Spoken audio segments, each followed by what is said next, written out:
Looks like a few people are still logging in, so we'll just give it a couple more minutes.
Okay, looks like it's evening out, so I think I'll go ahead and get started. JC, can you hear me? Will you just give me a nod or just make sure the sound's coming through? Okay, great. Thank you. Right. Well, good evening, everyone, and thank you so much for joining us. Welcome to the second lecture of the California Garden and Landscape History Society's 2021 online lecture series. I'm Eleanor. I'm co-vice president of and a member of CGLHS. I work as a landscape historian and I'm based in San Francisco. I'm here tonight to introduce our organization and also our speaker. So first of all, for those of you who aren't members, CGLHS is a membership-led organization and membership dues and fees help us provide these types of programs. So please check out the membership options on our website at cglhs.org. We welcome professionals working in landscape architecture or history, master gardeners, amateur gardeners, and those who are simply interested in the history of our environment. And members benefit from early registration and discounted rates on our programs, including our annual conference when those get up and running again, and also including copies of our quarterly journal, Eden. So to begin tonight's program, I want to introduce our speaker. He's an author and landscape architect. His name is JC Miller, and he worked for more than a decade in Royston's office and directly assisted the designer in the execution of his final projects. JC recently co-authored a book with Reuben M. Rainey on the early works of Robert Royston. It was published last year by the Library of American Landscape History Society as part, the Library of American Landscape History, full stop, as part of the Masters of Modern Landscape Design series, and he'll be offering a virtual book signing later in the evening. So while JC is based in Oakland, he's joining us tonight from Palm Springs. And this lecture focuses on Royston's work in Northern California primarily, but at the very end, it will offer a glimpse into one of his Palm Springs projects. This lecture is being recorded and will stand for approximately 50 minutes. We'll save questions and discussion for the end, and we really welcome you to put your comments or your questions about the content or the presentation into the chat box at any time. And myself and a few other CGLHS volunteers will be monitoring that and will feed questions to JC at the very end. And with that, I think I'm going to hand this over to JC and we can get started. Thank you so much. Well, hello and thank you, Eleanor. And thank you to CGLHS because this is a wonderful opportunity. You know, we launched the book about a year ago, just a little over a year ago, just before the world turned upside down and inside out. And so we didn't have the same number of opportunities we might have to talk about it. And so I really appreciate this. That cover you see there's Robert Royston. He considered Santa Clara Central Park or Central Park in Santa Clara, Santa Clara, California to be sort of his masterwork. And so it was an obvious choice for the cover. But what I'd like to start with is just to sort of rummage through a number of images just to give the audience a taste of some of this extraordinary design work that was Robert Royston. Here's a residential garden. I'll talk in a bit about the influence of modern art on Royston's design, but here's an abstract painting for your garden. And here's another. This one is especially interesting because Royston was interested in the play of shadows in his designs and using that as a graphic on the ground. This is Bowden Park in Palo Alto. It still exists, not quite in this form any longer, but again, gives you a sense of the remarkable work this man was doing in the 1950s and 60s. His career spanned almost 60 years or over 60 years. And it was remarkable in so many ways. So we focus on just a few, just a handful by comparison. The office records indicate Royston was involved in over 2,000 projects. 300 parks were executed during his tenure. So it's hard to find just the very best, but this is one of my favorites. This is the Santa Clara Civic Center. And what I love about this project is it's just so of its moment, because the park in the foreground of the Civic Center is really a visual park to be appreciated from the road. Millions of people, of course, have driven by this over the last 50 years, and that was the way it was intended to be appreciated. But let me introduce you to Robert Royston. That handsome devil there is Robert Royston, late 1940s. Bob was born in 1918 and left us in 2008. Royston was born in San Francisco, but at the age of 3, his family relocated to a walnut orchard outside of Gilroy.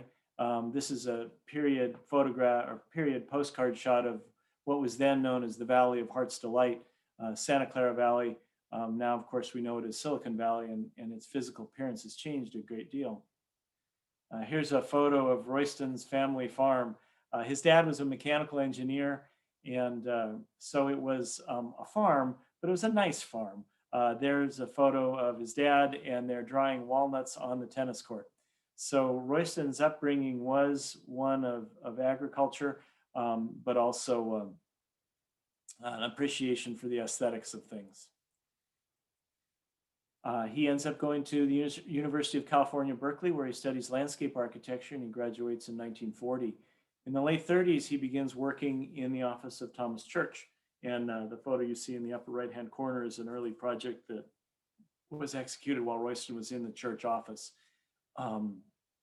He and Church get along famously. He learns a lot from him and held him in high esteem throughout his life.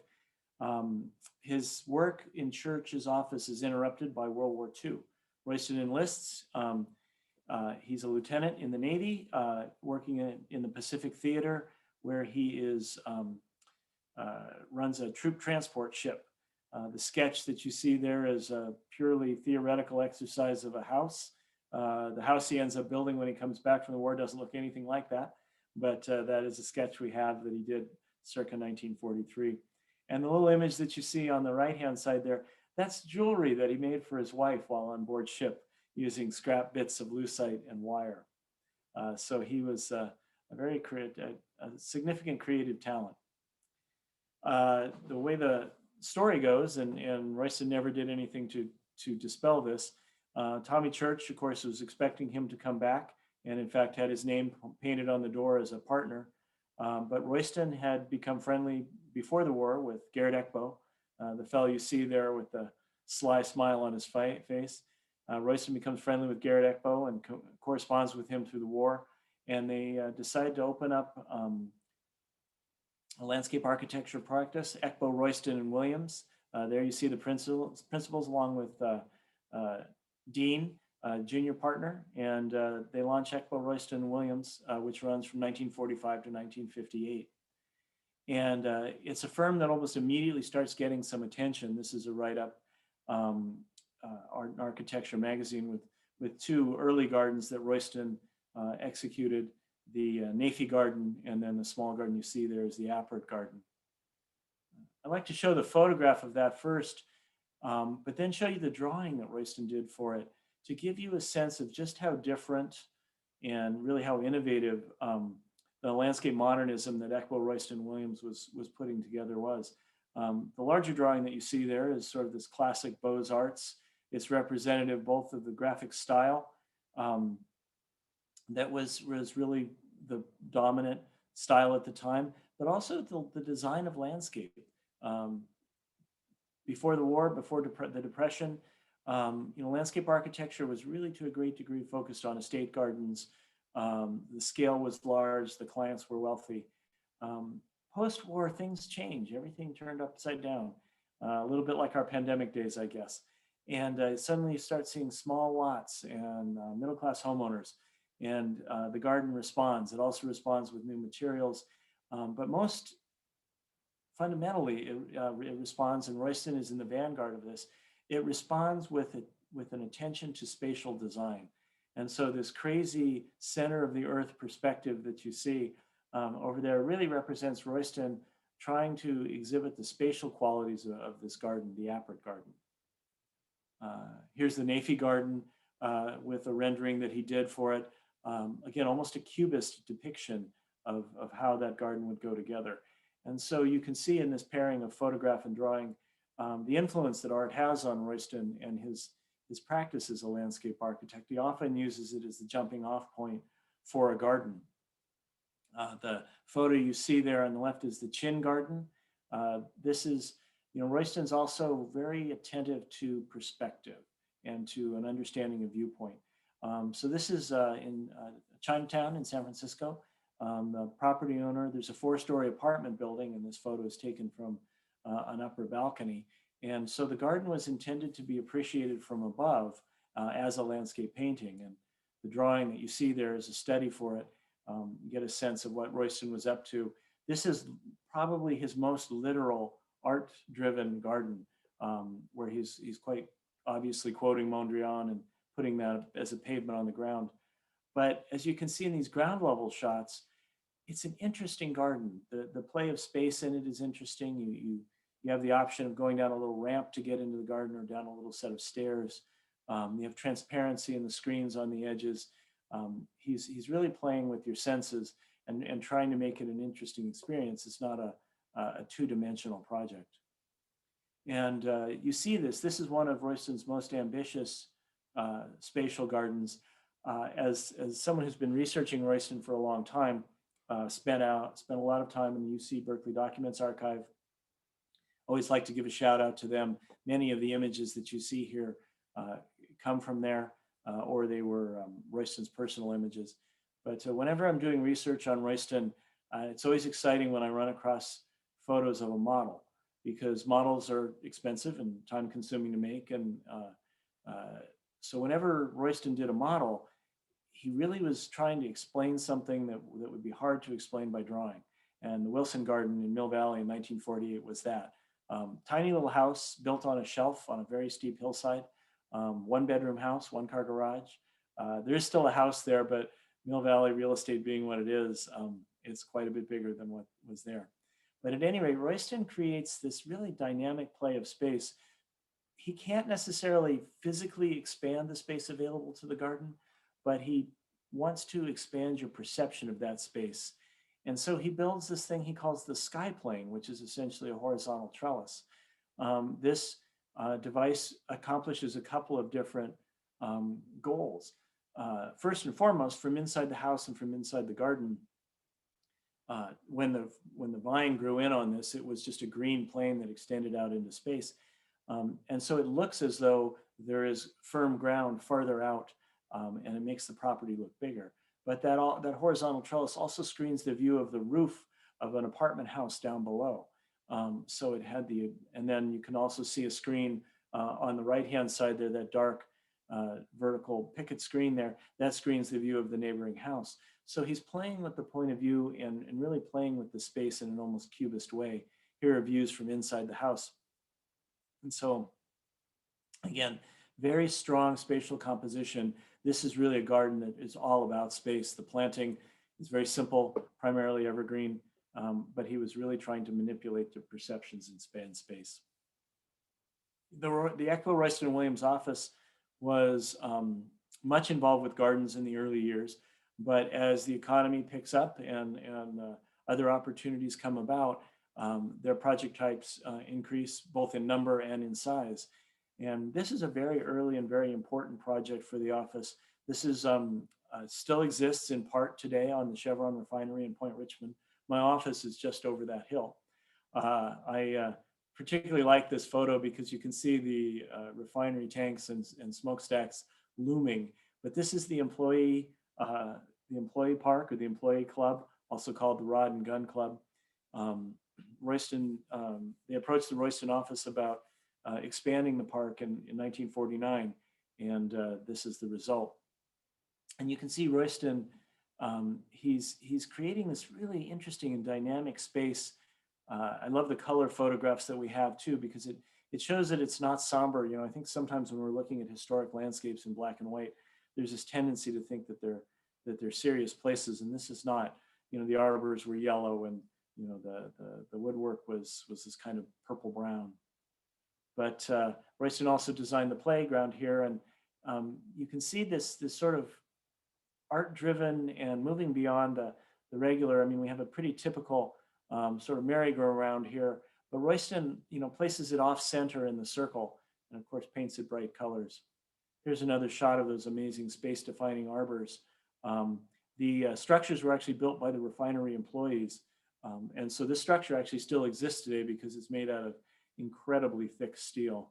The site is located right on the edge of the bay and subject to a lot of chilly breezes right off the water. And Royston responds to this condition with these really beautiful windscreens and sun catchers. And there are both paved patios and sand areas adjacent to these. And you can just see the sinuous forms. The screens, unfortunately, are long gone, but they were certainly something when they did exist. This is the polywog pool.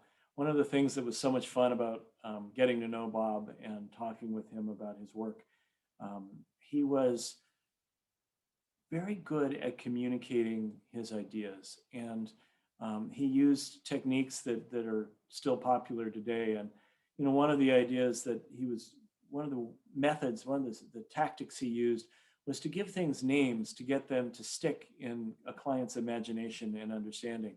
So many of his features had names, and this is one of them, the polywog pool, a wading pool for children.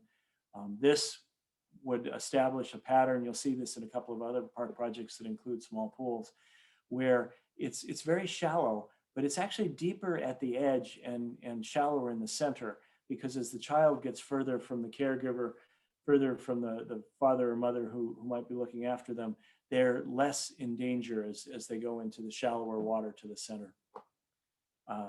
The Standard Oil Rod and Gun Club brought the Royston office a lot of attention, and they began doing park work. Royston, of course, was accomplished in any number of different areas, but really well known for his parks and set the standards for park design for many decades. This is really his first breakout public project. This is Mitchell Park in Palo Alto. This is during the day and age where public works directors and parks directors were extremely powerful people. They're still very influential, but they really called the shots in this era. And Earl Carmichael, I believe was his name, visited the Rod and Gun Club and went back to his office and is reputed to have said, "Call Royston, I want to do a park." And so they did.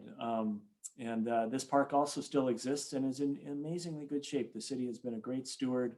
They've renovated parts of it. The trees are, of course, enormous now. And I love this slide because it gives you a sense of the context of this park and what was going on in this period in 1956. In the background there, you see an elementary school. The combination of parks and schools was something that had been begun before the war, but was really, with suburban growth in the post-war period, was a very common feature. And then beyond that, you see the Eichler subdivision. So a subdivision of modern homes. And then of course, in the foreground, you see this park with all of the various features that it included, everything from shuffleboard to a tiny top playground, picnic areas, paddle tennis, we would call it pickleball today. One of the innovative features in this park, and one of the ones that's really the most fun in photographs, is the multi-use slab. This is something new for the period. It's a large, undifferentiated area. So colored concrete defines some very large patterns on it. One part of it had these wings for a stage at one point in time. And then, of course, we've got roller skating going on. Here's the multi-use slab a couple of years in, and you get a sense, Royston has bermed up the area around it to create a sense of enclosure, and he's planted this colonnade of sycamore trees. The light fixture, this is a period where there are no catalog light fixtures, and so Royston designed the fixtures and had them fabricated for the park. Most of my slides tonight are of projects that as they were, but I love this photo of Mitchell Park as it exists today. Reed Dillingham and Associates provided this image, and you can see it really has held up well, and these trees have achieved that sense of space that Royston wanted. Only minor changes to this feature. That terraced set of stairs you saw earlier has been replaced by a ramp for accessibility. This is a Royston drawing of the great arbor structure and what he was calling the senior citizen area. The park is zoned for different age groups. Here is what that looked like in real life. You had horseshoe pits, picnic areas. Love this shot. This arbor is almost 170 feet long.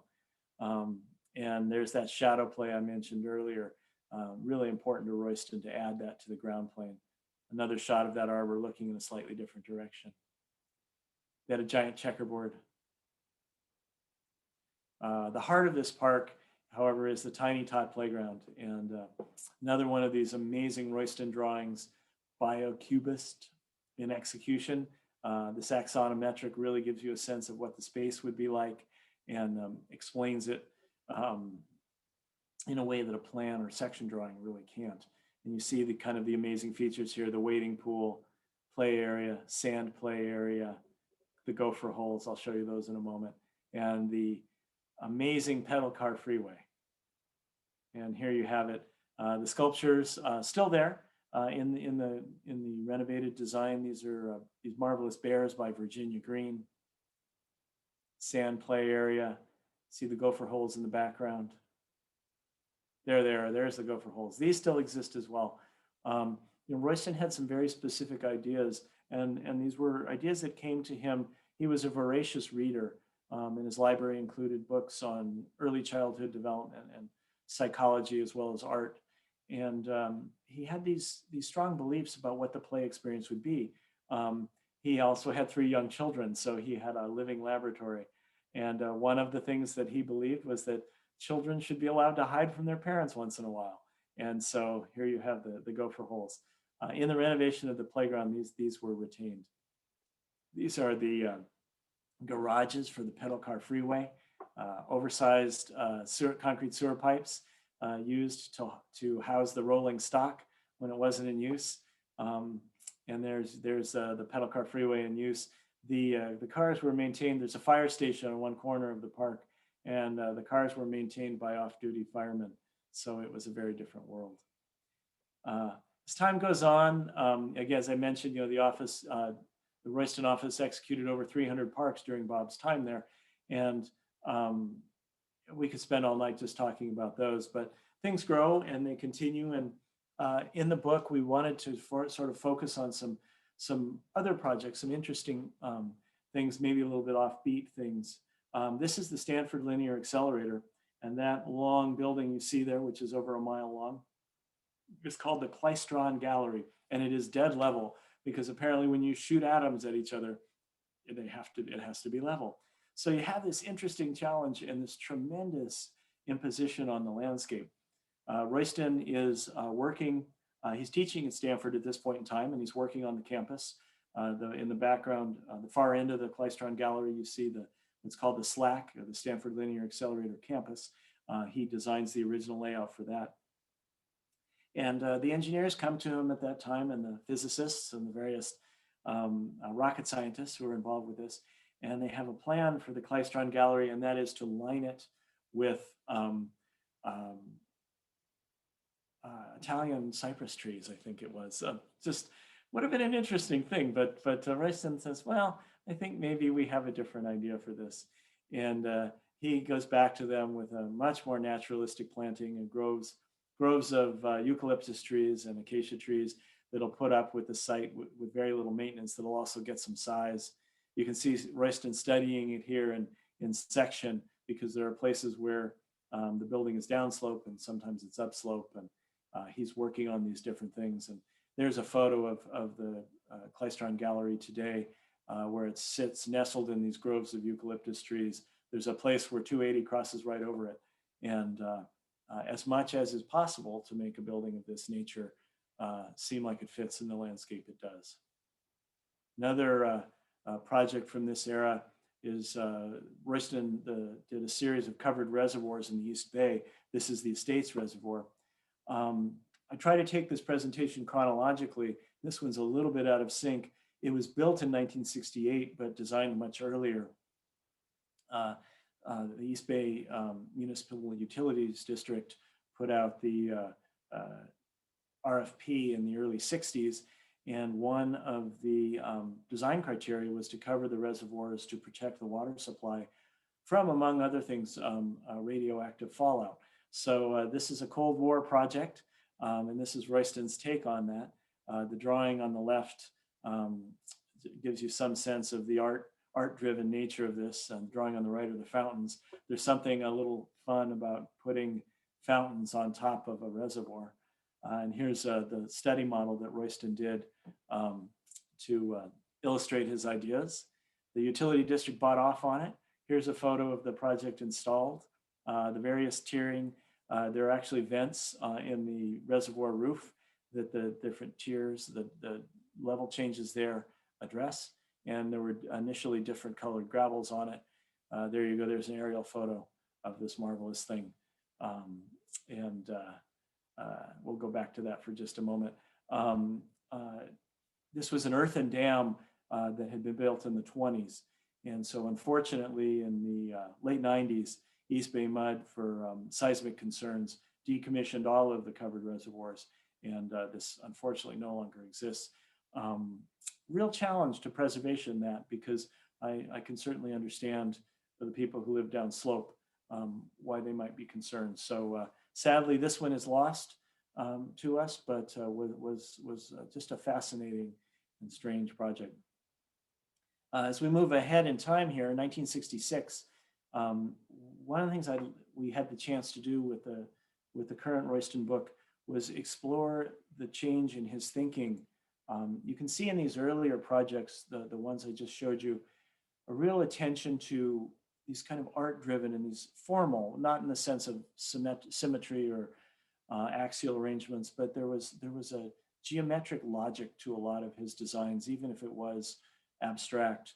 But as time goes on and the world changes and we begin thinking a little bit more about the environment, Ian McHarg publishes Design with Nature. Rachel Carson comes out with Silent Spring. And you have, especially among landscape architects, a deeper understanding of ecology and the environment. And you see this beginning to be reflected in Royston's work. This is the Quarry Amphitheater at UC Santa Cruz. As the name would imply, it's a former quarry. Royston turns it into this really remarkable amphitheater. And this project just underwent a really terrific and sensitive renovation. And so it exists largely intact today. But you begin to see, again, both this change to a more environmentally sensitive approach to design, a more holistic approach to design, and also a giant jump in scale. This is Sun River in Oregon, a planned community of over 5,000 acres. Recreation community primarily. And this is the Sun River Master Plan. Royston, working with the developer, John Gray, convinces him that the best and most sensitive use of the land here is not to put housing on the river. As important as those water views might be to real estate values. And Gray goes along with him on this. And Sun River, really remarkable for its time, included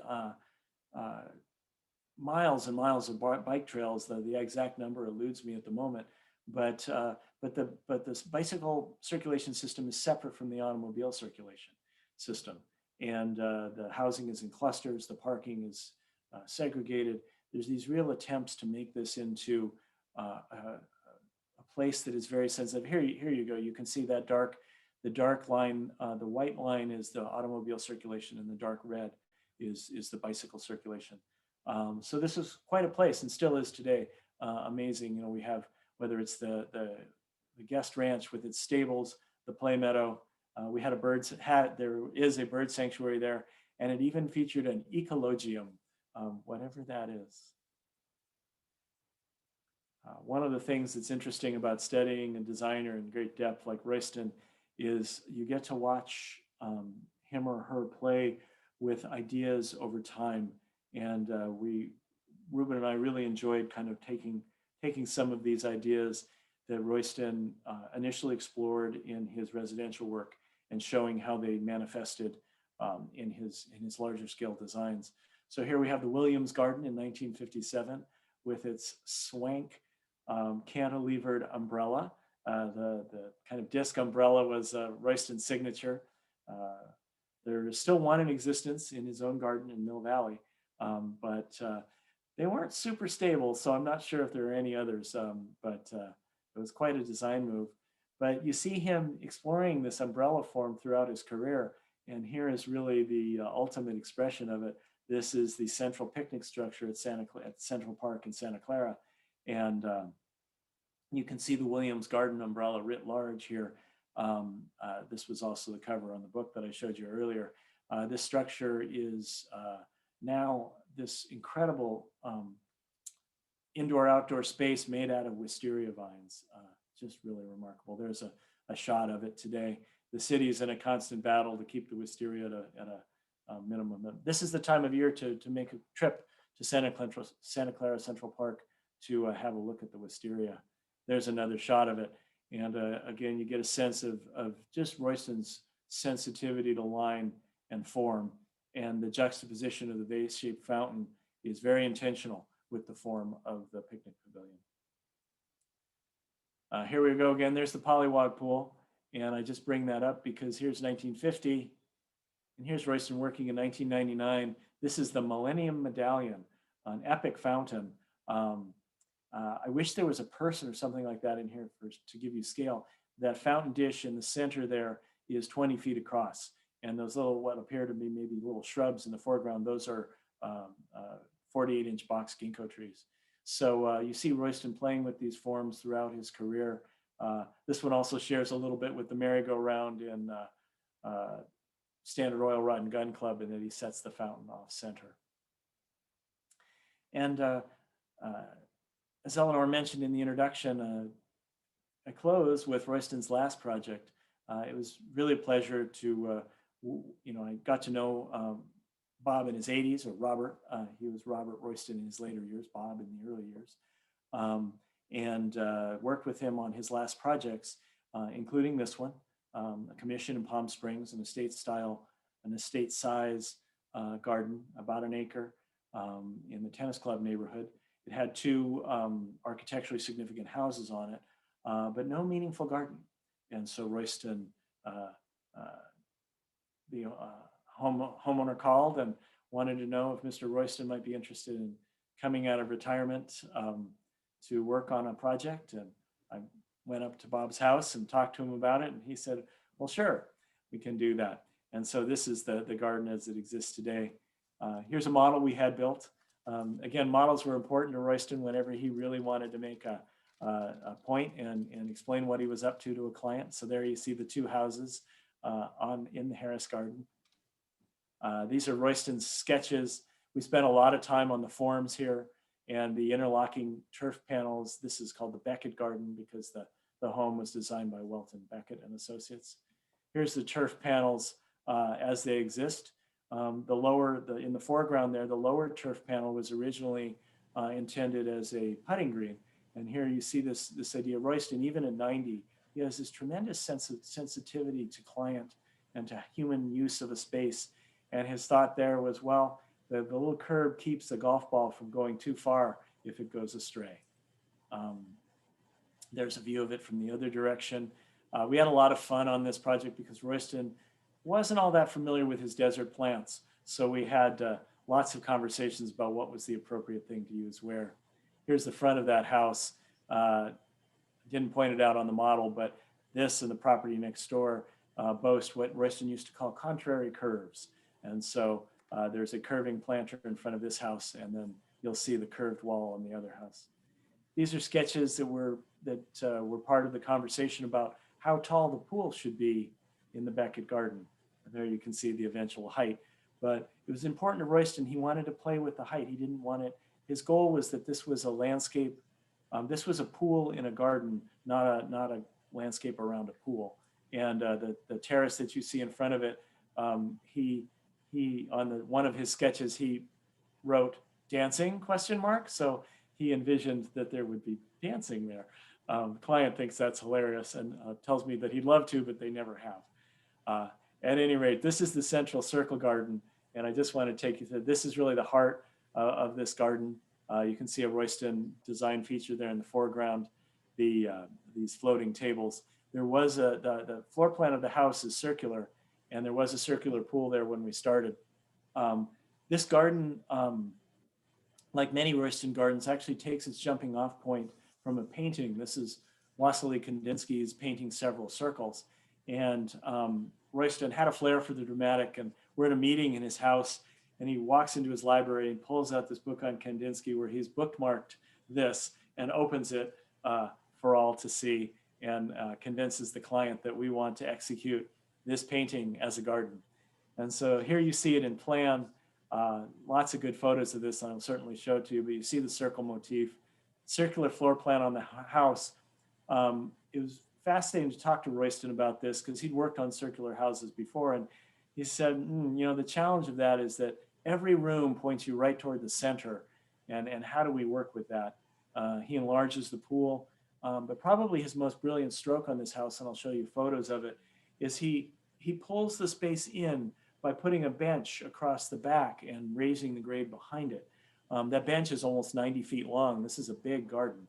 But one of my favorite whimsical gestures, unfortunately not executed, was in addition to circular planters, circular motif in the paving and the floating garden tables, Royston proposed lily pads for the pool. And he envisioned these giant circular pool floats that would just constantly circle in the pool in response to the little fountain on the edge. So here is the pool garden in the main house, and you can see really this glorious celebration of circles and movement, very much the Kandinsky painting. Another angle on it. Here's the wall and this idea of spatial definition. Previously, the property had gone all the way to the edge, and the circular wall did exist. We built up against it, and the wall to the left was added to complete the circle. The wall to the left that you see with the little peepholes screens the back of the garage, and really works out. There's a little bit more of the circles, kind of a constant play of modern art. There's that wall screening the garage and completing the circle in the back. Here's a view from inside, illustrating Royston's point that whatever room you're in, you're going to look right to the center, but really worthwhile. You know, again, this idea of Royston's attention to the details, the coping on that pool looks like the standard safety coping from a 1950s garden, but we actually had it custom made because it's 1.5 scale. It's 50% bigger than a standard pool coping because Royston said, it's going to look, it'll be too thin around that dimension of a pool. Similarly, the waterline tile is not standard 6-inch waterline tile, but 9-inch tile provided by Heath Ceramics. He and Edith Heath were good friends, and he often used Heath tile in his gardens. So still up to his old tricks at 90. And here's a shot from outside looking at it, and you can see these glorious circular walls, these amazing circular gates that define the property. You know, when we took this plan into the city of Palm Springs for approval, they were glad to see it and liked it, but they asked us this question because the habit in this neighborhood is to build walls pretty much as close to the street as you can, and build these little compounds. And they said, you're going to leave that much space outside of the walls. And Royston said, yes, that's what we want to do. That's the way this house wants to sit in the landscape. And it really does sit beautifully. Again, his desert plant knowledge wasn't extensive, but his instructions to me, we were standing at about this place looking up at the hillside beyond. This house is quite close to the base of the mountains. And his instructions were, we need to bring that hillside right down here. So we did. There's over 160 tons of boulders that were placed, and it's all native plants on the exterior perimeter. And there he is. There he is as I knew him in later age, but still quite the dapper fellow, and really a good friend. I counted among the blessings of my life that he and I became friends, and I had a chance to learn a little bit about landscape architecture from him. So with that, I'll give you a pitch. Unfortunately, because of our world now, there's the blessing of Zoom, and that we can do this and people can join from all over the place, and I can do it from my living room in Palm Springs. The curse of it is we no longer have the fun of book signing, but anyone who's interested, I've done a couple of these. Reach out to me. You can either find me on Instagram at Miller Studio LA, or email me jc@Miller Studio LA, and I'd be happy to sign a book and send it to you. So it's not quite as much fun as an after the talk book signing, but that's where we find ourselves today. So thanks a lot. I probably have gone over time, but I will turn it over to Eleanor and open it up to questions. I'd love to hear what you're thinking. Thank you. You did not go over time. Good job. I know that's hard. We do have some questions for you, some that were put into the chat. So maybe I'll just start getting them out there. So from Nancy, she asked, did Royston's work express his UC landscape training and education or diverge from it? Oh, I think absolutely. You know, Royston was in school in the 30s, late 30s, and there were a number of professors there who were, modernism is just starting. So Royston's embrace of modernism and his development of landscape modernism were to a great degree his own, or fueled by Gerrit Ekbo, and of course architecture at the time, Walter Gropius, Mies van der Rohe, etc. But his education at Cal absolutely prepared him for that. It was Royston, while in college, it wasn't a liberal arts education necessarily, but at that point in time, the landscape architecture school was still in the School of Agriculture. Royston, so of course he took any number of classes more specific to agriculture than necessarily architecture or design, but he also took classes in painting and in dance. Bob was a big guy, so I'm not sure, I would have loved to see him dance, but he also took theater and participated in summers in college in various summer production. And in fact, at one point in time, said he was talking to some professor at Cal and said, well, he was either going to be a landscape architect or he might be an actor.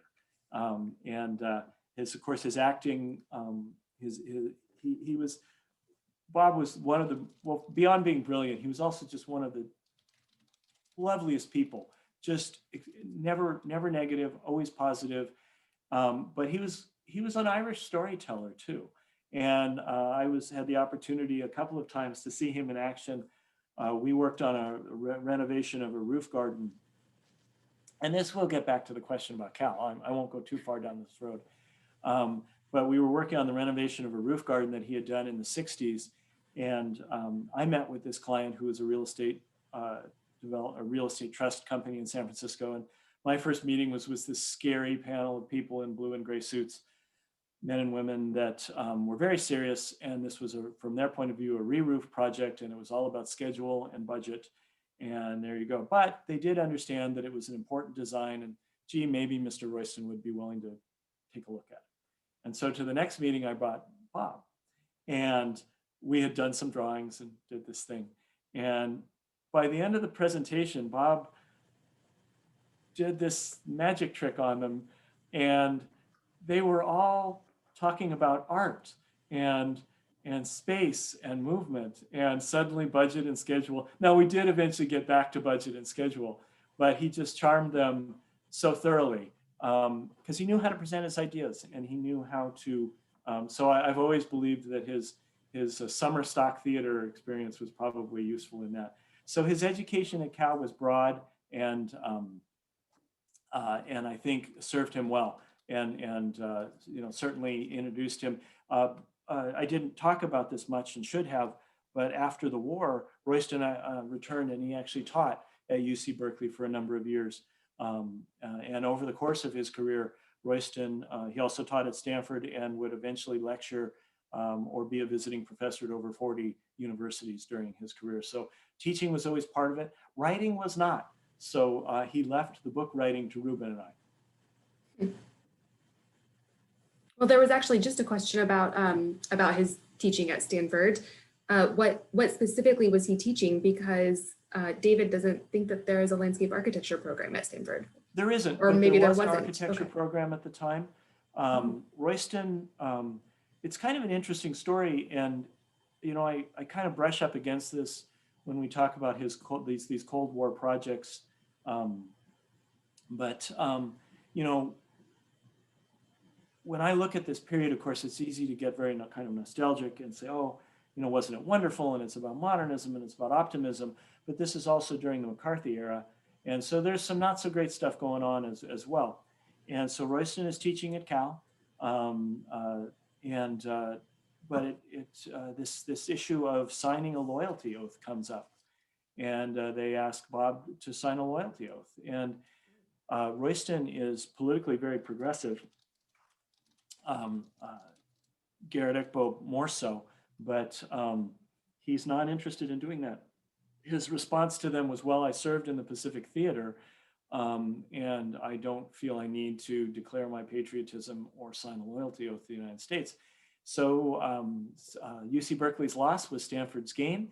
So he traveled down 280, I guess, at the time, or whatever preceded it, and started working at Stanford, where he really did some interesting things. There are a number of good Royston projects there. Escondido Village is still largely intact.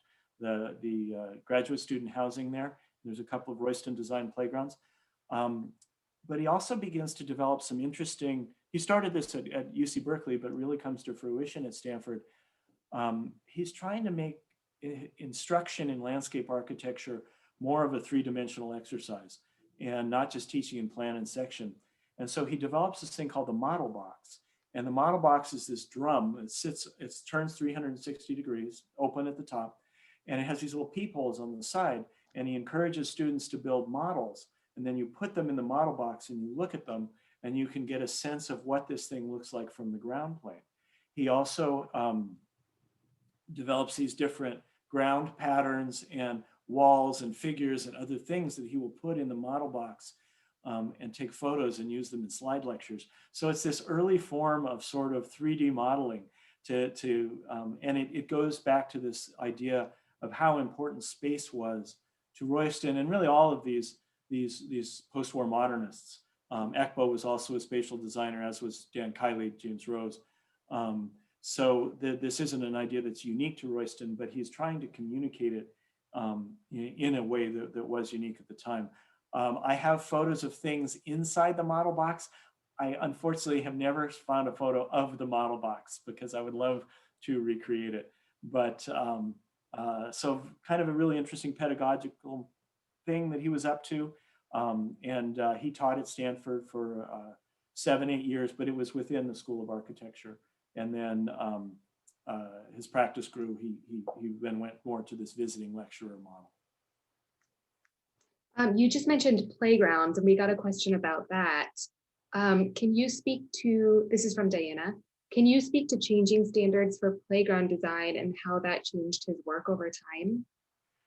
Sure. Well, the bulk of the Royston designed playgrounds really took place um, before there was a strong standardization, before there were ASTM standards, before the Americans with Disabilities Act, before a lot of the basics that we look at now, and also before the creation of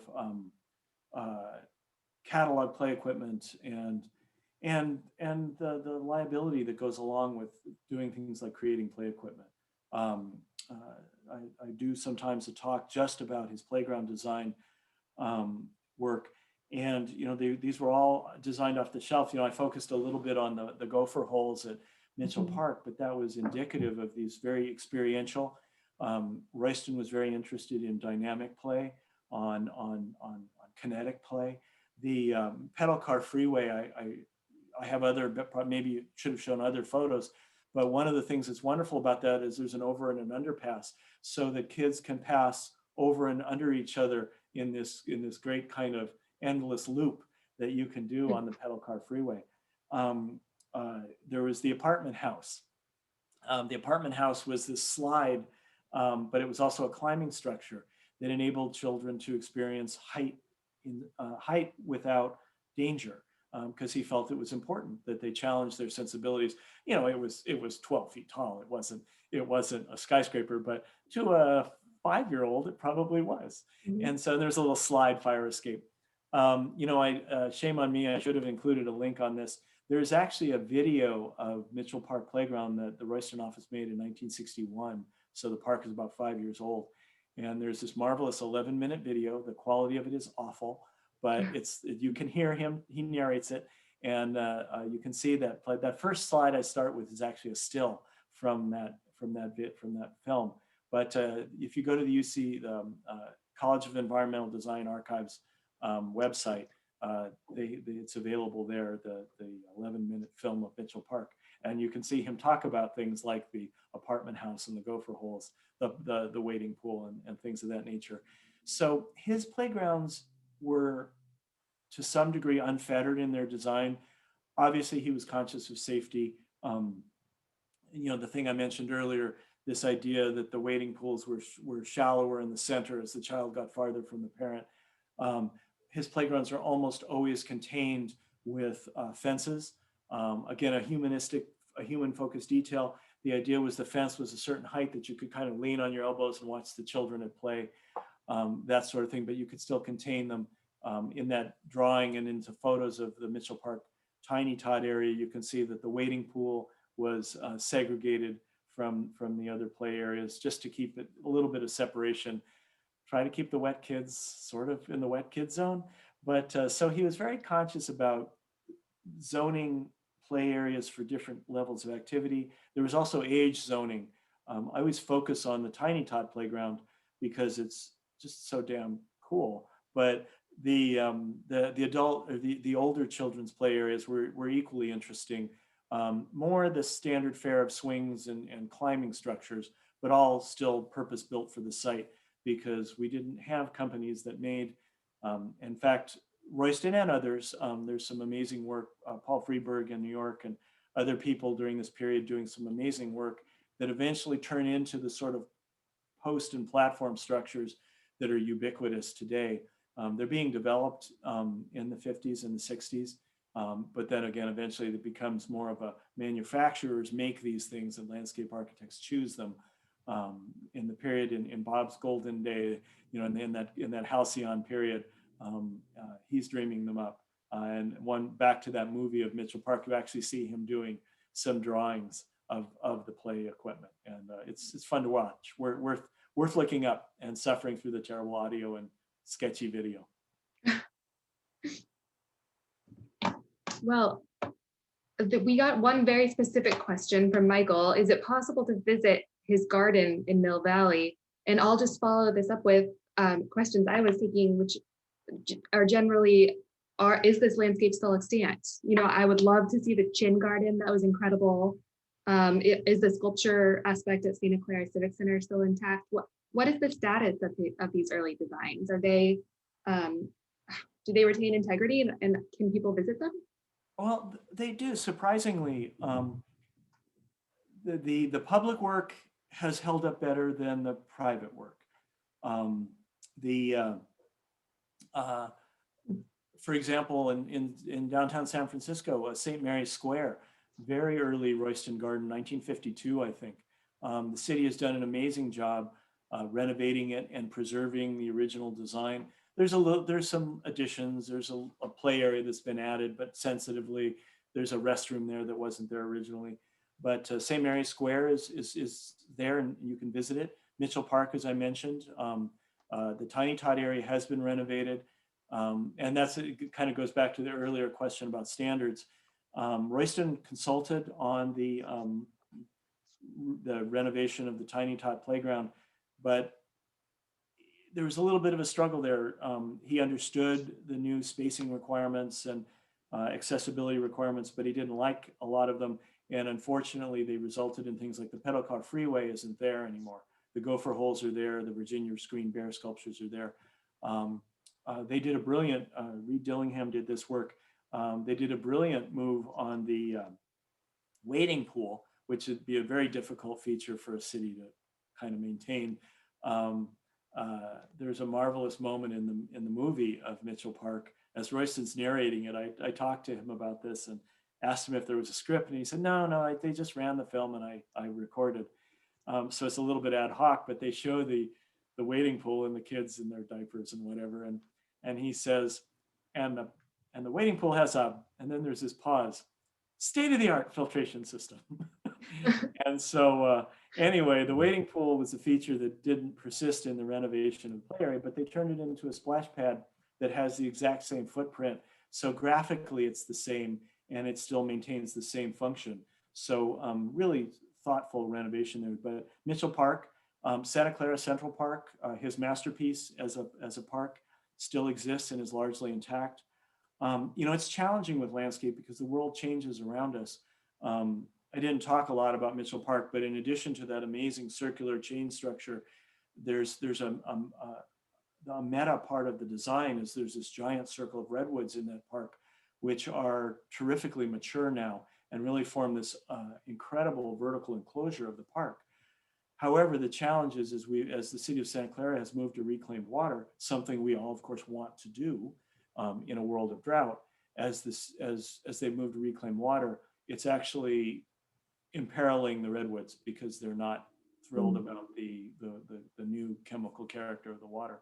So the preservation of landscapes is difficult. Modern landscapes in particular are a challenge because often they are, Peter Walker's brilliant book, Invisible Gardens, because a lot of times modern gardens are made out of things like asphalt and chain link fence. They're not always obvious to people. So, but there are gardens. Royston's garden is still largely intact. We write about Royston's garden in the book. I study it over time because it was fascinating. He built that house in 1947, passed away in 2008, so he lived there for over 60 years, but he kept tinkering with it. So Royston's garden, it had three distinct generations. It had multiple generations, but there's sort of three distinct periods to it. 3 generations of trees in that garden. It is still largely intact. His widow, Hannah Laura, keeps it, but it isn't really open necessarily. She's very private and she's older at this point. But it has been open from time to time for tours. And she might again, you never know. But his public work can be visited and still can be seen.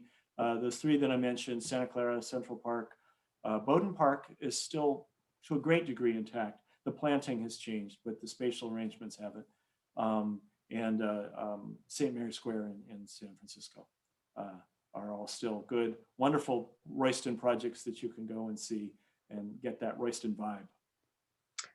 And of course, the amphitheater at UC Santa Cruz, which was recently absolutely. restored. Yes, shame on me for forgetting that. And that one I'm a banana slug, and I see another one in the in the comments. So yeah, that Cheryl Barton's office, I think, did that, and it's brilliant how they did it. Because of course that's another project that needed to be made universally accessible and wasn't. when it was originally done, but it is thoughtful and beautiful, and they launched it into the future for a good another 50, 60 years, I'm sure. Before I forget, why don't you go back one slide so we're back on your books. There was a request to repeat your email address. So there it you is, go. just in case people need that again. Should we do one more question? Do you have time for a couple more? Or just Absolutely. one more maybe? Okay, let's see here. Pick a good one. Okay, so you talked at the first part of your lecture a lot about the kind of reference that Royston put into his landscapes based on modern art, and that there were some sculptures visible in the early photos that you showed. Were those sculptures a collaboration with a different artist, or was that something that Yes, Royston did? Royston was, and it really starts even with his own garden. When he's still working in Tommy Church's office, for example, he gets introduced to the artist Florence Swift, who makes these wonderful sculptural panels. And there's a drawing, it actually appears in Landscape for Living. Royston does a drawing of this screen that still exists in his own garden. And it's ambitious because I think it has 5 or 6 of the Swift panels in it. He ends up with 3. So apparently that's what the modest budget of a just starting out landscape architect would allow. But throughout his career, Royston works with, in that housing project I showed you with in Tommy Church's office, that originally had these Bene Buffano sculptures in them. There's both a Buffano and Van Cleek was the name of the sculptor who did the St. Clair statue in Santa Clara Central Park. But no, Royston works with sculptors throughout his career. Claire Falkenstein, Ruth Asawa. In Vancouver, there's a museum garden that he did with Henry Moore. So he's often working with sculptors. He's very sculptural in his own work with the landscape, but his fine art practice was painting, not sculpture, but very sensitive to it. And certainly whenever I think the opportunity came up, collaborating with artists was always part of his MO. Liked to do that, and you do see it throughout his career. Is that sculpture at Mitchell Park and at the Santa Clara Civic Center, are they still intact? At Santa Clara Civic Center, they are. Okay, great.